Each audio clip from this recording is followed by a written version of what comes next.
Iran যুদ্ধের পর থেকেই কার্যত বন্ধ হয়ে আছে গুরুত্বপূর্ণ নৌরুট হরমুজ প্রণালী। দীর্ঘ সময় প্রণালীটি বন্ধ থাকায় দেশে দেশে ফুরিয়ে আসছে জ্বালানির মজুদ, বাড়ছে মূল্যস্ফীতি। ফলে প্রণালীটি চালু করতে একরকম মরিয়া হয়ে উঠেছেন মার্কিন প্রেসিডেন্ট ডোনাল্ড ট্রাম্প। কিন্তু প্রণালীটি যে খুলবে সেই লক্ষণ এখনো পর্যন্ত দেখা যায়নি। পাকিস্তানের মধ্যস্থতায় হওয়া শান্তি চুক্তির ভবিষ্যৎও অন্ধকারে। হরমুজ প্রণালী খুলতে যুক্তরাষ্ট্র ও ইরানের মধ্যে হওয়া শান্তি চুক্তিটি আবারও কার্যকর করার উদ্যোগ নেওয়া হয়েছিল, কিন্তু শেষ পর্যন্ত কোনো সমাধানে পৌঁছানো যায়নি, এমনটাই নিশ্চিত করেছেন ইরানের এক জ্যেষ্ঠ কর্মকর্তা। ফলে সংকট নিরসনের সামান্য যে আশার সৃষ্টি হয়েছিল ভেস্তে গেছে সেটিও।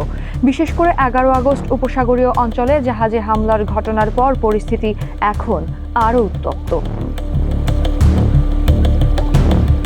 এর আগে গত জুনে তাৎক্ষণিক ও স্থায়ীভাবে সামরিক অভিযান বন্ধে একটি চুক্তিতে সম্মত হয়েছিল দুপক্ষ।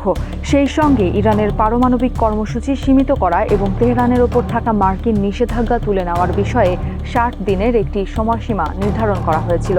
তবে শেষ পর্যন্ত চুক্তিটি টেকেনি। 7 জুলাই ইরান শান্তি চুক্তি বাতিলের ঘোষণা দেন মার্কিন প্রেসিডেন্ট ডোনাল্ড ট্রাম্প। এক সপ্তাহ পর ইরানের পররাষ্ট্র মন্ত্রণালয়ও চুক্তিটি স্থগিত করার কথা জানায়।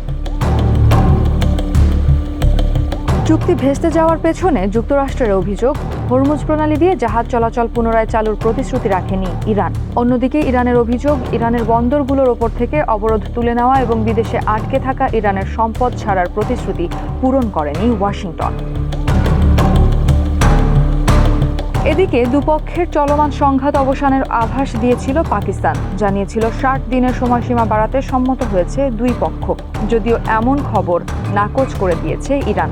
তাদের ভাষ্য, চুক্তির সময়সীমা শুরুই হয়নি, কারণ চুক্তির মাত্র 48 ঘন্টার মধ্যেই এটি লঙ্ঘন করেছে যুক্তরাষ্ট্র।